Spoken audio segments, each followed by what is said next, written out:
ಅಂದ್ರೆ ಯಾವ ರೀತಿಯಾಗಿ ನಾವು ಫುಡ್ ಅನ್ನ ತೆಗೆದುಕೊಳ್ಬೇಕು, ನಮ್ಮ ಡಯಟ್ ಯಾವ ರೀತಿಯಾಗಿರ್ಬೇಕು? 3 Ds ಇರಲೇಬೇಕು. ಡಿಸಿಪ್ಲಿನ್, ಡೆಡಿಕೇಶನ್, ಡಿಟರ್ಮಿನೇಷನ್ ಇಲ್ಲ ಅಂದ್ರೆ ಯಾವುದು ಅಷ್ಟು ಈಸಿಯಾಗಿ ಬರಲ್ಲ.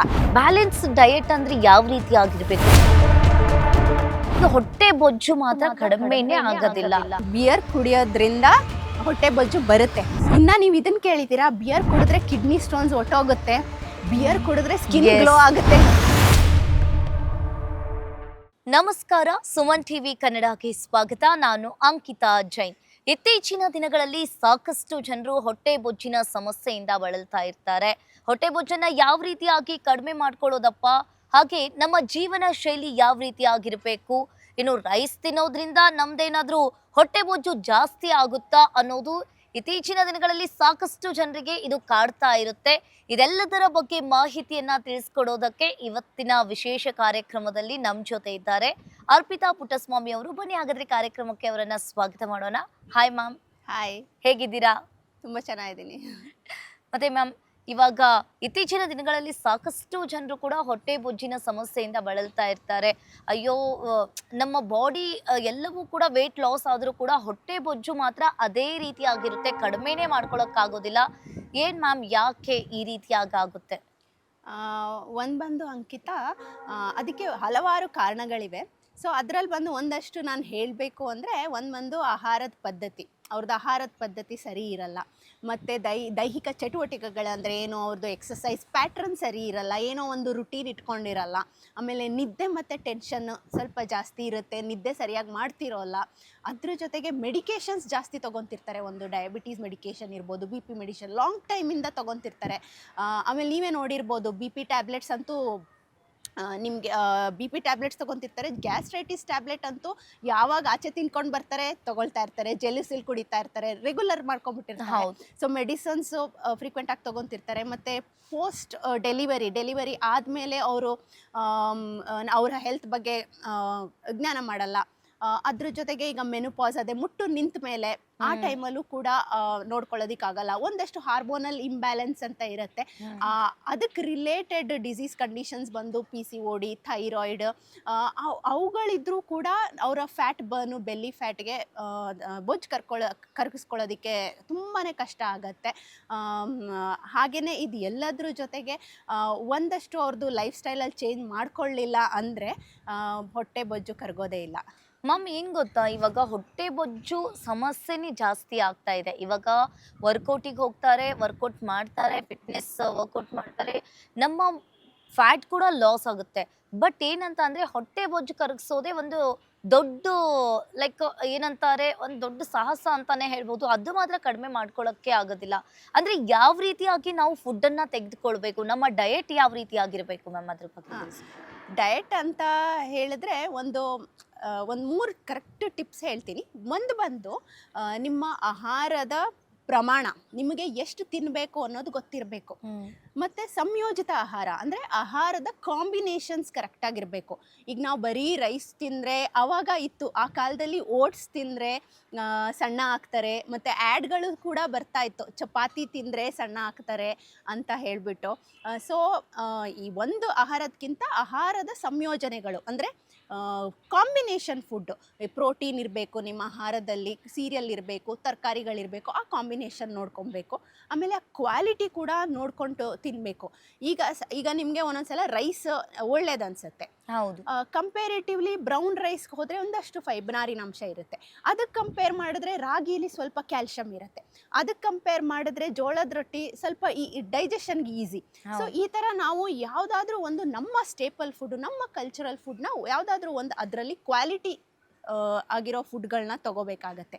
ಆಹಾರದ ಸಂಯೋಜನೆ, ಆಹಾರದ ಪ್ರಮಾಣ ಮತ್ತು ಆಹಾರದ ಕ್ವಾಲಿಟಿ ಅಂದರೆ ಪ್ರಮಾಣ, ಕ್ವಾಲಿಟಿ ತಗೊಳ್ಬೇಕು. ಒಳ್ಳೆ ಕ್ವಾಲಿಟಿ ಫುಡ್ ಕೂಡ ತುಂಬ ಇಂಪಾರ್ಟೆಂಟ್ ಆಗುತ್ತೆ.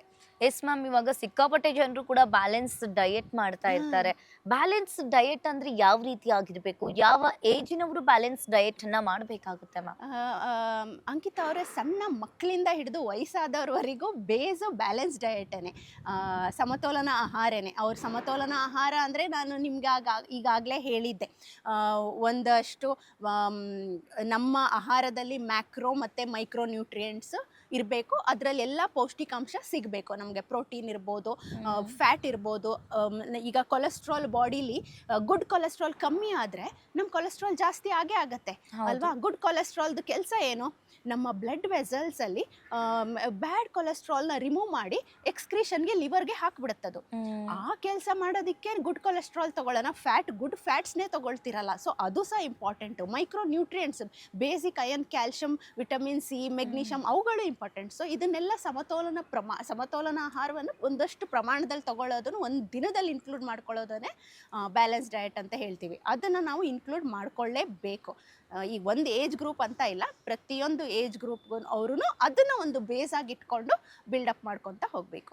ಓಕೆ ಮ್ಯಾಮ್, ಹಾಗಾದ್ರೆ ಇವಾಗ ಇತ್ತೀಚಿನ ದಿನಗಳಲ್ಲಿ ಸಾಕಷ್ಟು ಜನರು ಕೂಡ ಪೀರಿಯಡ್ಸ್ ಪ್ರಾಬ್ಲಮ್ ಇಂದ ಬಳಲ್ತಾ ಇರ್ತಾರೆ. ಆ 5 ದಿನ ಕೂಡ ಹೆಣ್ಮಕ್ಳಿಗೆ ಸಿಕ್ಕಾಪಟ್ಟೆ ಪೇನ್ ಕೂಡ ಆಗ್ತಿರುತ್ತೆ. ಅದರಿಂದ PCOD, PCOS ಈ ತರಹ ಸಮಸ್ಯೆಗಳನ್ನ ಕೂಡ ಎದುರಿಸ್ತಾ ಇರ್ತಾರೆ.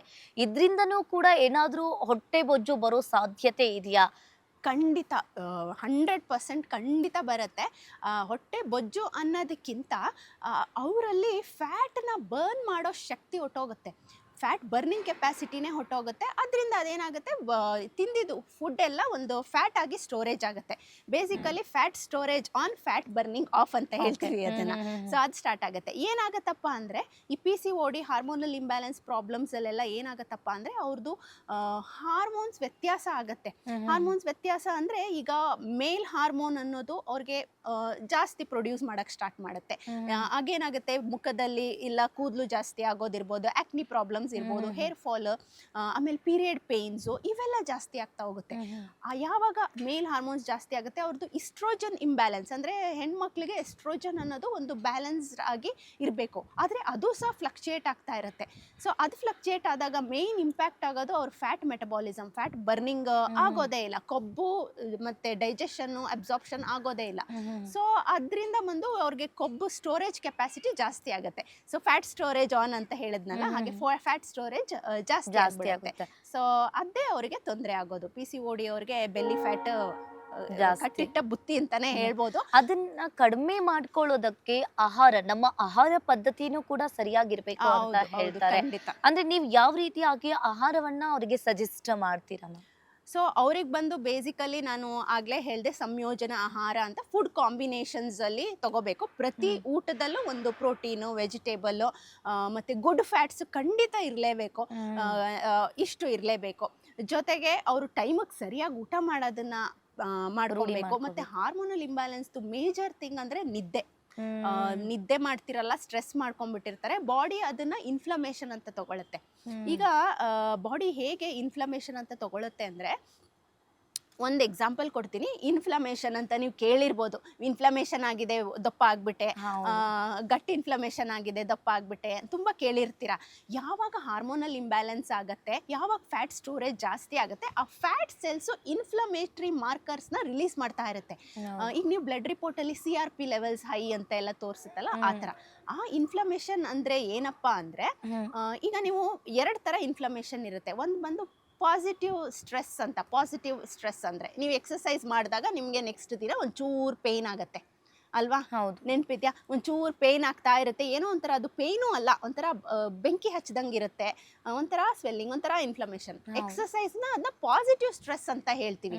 ಹಂಗಂದ್ರೆ ಅದು ವೇರ್ ಆ್ಯಂಡ್ ಟೇರ್ ಆಗುತ್ತೆ. ಮಸಲ್ ನೆಕ್ಸ್ಟ್ ದಿನ ನಿದ್ದೆ ಚೆನ್ನಾಗಿ ಮಾಡಿದ್ರೆ ಮಸಲ್ ಬಿಲ್ಡ್ ಆಗಿಬಿಟ್ಟು ನಿಮಗೆ ಮಸಲ್ ಮಾಸ್ ಚೆನ್ನಾಗಿ ಆಗುತ್ತೆ, ಬಾಡಿ ಬಿಲ್ಡ್ ಆಗುತ್ತೆ, ಸ್ಟ್ರೆಂಥನಿಂಗ್ ಬರುತ್ತೆ. ಅದನ್ನು ಲಾಂಗ್ ಟೈಮ್ ಎಕ್ಸಸೈಸ್ ಮಾಡ್ತಾ ಹೋದರೆ ಫ್ಯಾಟ್ ಲಾಸ್ ಚೆನ್ನಾಗಾಗುತ್ತೆ. ಈ ಥರ ಅದನ್ನು ಇನ್ಫ್ಲಮೇಷನ್, ಪಾಸಿಟಿವ್ ಸ್ಟ್ರೆಸ್ ಅಂತೀವಿ. When we compare to inflammation, ಈ PCOD ಅಲ್ಲೆಲ್ಲ ಏನಾಗುತ್ತಪ್ಪ ಅಂದರೆ, ಆ ಇನ್ಫ್ಲಮೇಷನ್ ಬಂದು ಜಾಸ್ತಿ ಆಗುತ್ತೆ. ಆ ಇನ್ಫ್ಲಮೇಷನ್ ಏನಾಗುತ್ತೆ, ಅವ್ರಿಗೆ ಬಾಡಿಲಿ ಜಾಸ್ತಿ ಆಗಿದಾಗ ಫ್ಯಾಟ್ ಸ್ಟೋರೇಜ್ ಜಾಸ್ತಿ ಆಗುತ್ತೆ. ಈ ಫ್ಯಾಟ್ ಸೆಲ್ಸು ಈ ಮಾರ್ಕರ್ಸ್ನ ರಿಲೀಸ್ ಮಾಡ್ತಾ ಇರುತ್ತೆ ಜಾಸ್ತಿ. ಸೊ ಅದರಿಂದ ಅವ್ರ ಬಾಡಿಲಿ ಸಿಕ್ಕಾಬಿಟ್ಟೆ ಇನ್ಫ್ಲಮೇಷನ್ ಆಗಿಬಿಟ್ಟು ಸ್ಟ್ರೆಸ್ ಲೆವೆಲ್ ಎಲ್ಲ ಜಾಸ್ತಿ ಆಗಿಬಿಟ್ಟು ಹಾರ್ಮೋನಲ್ ಇಂಬ್ಯಾಲೆನ್ಸ್ ಆಗಿಬಿಟ್ಟು ಫ್ಯಾಟ್ ಸ್ಟೋರೇಜ್ ಜಾಸ್ತಿ ಆಗುತ್ತೆ. ಸುಮನ್ ಟಿವಿ ಕನ್ನಡದಲ್ಲಿ ಜಾಹೀರಾತು ನೀಡಲು ಸಂಪರ್ಕಿಸಿ 9686376663.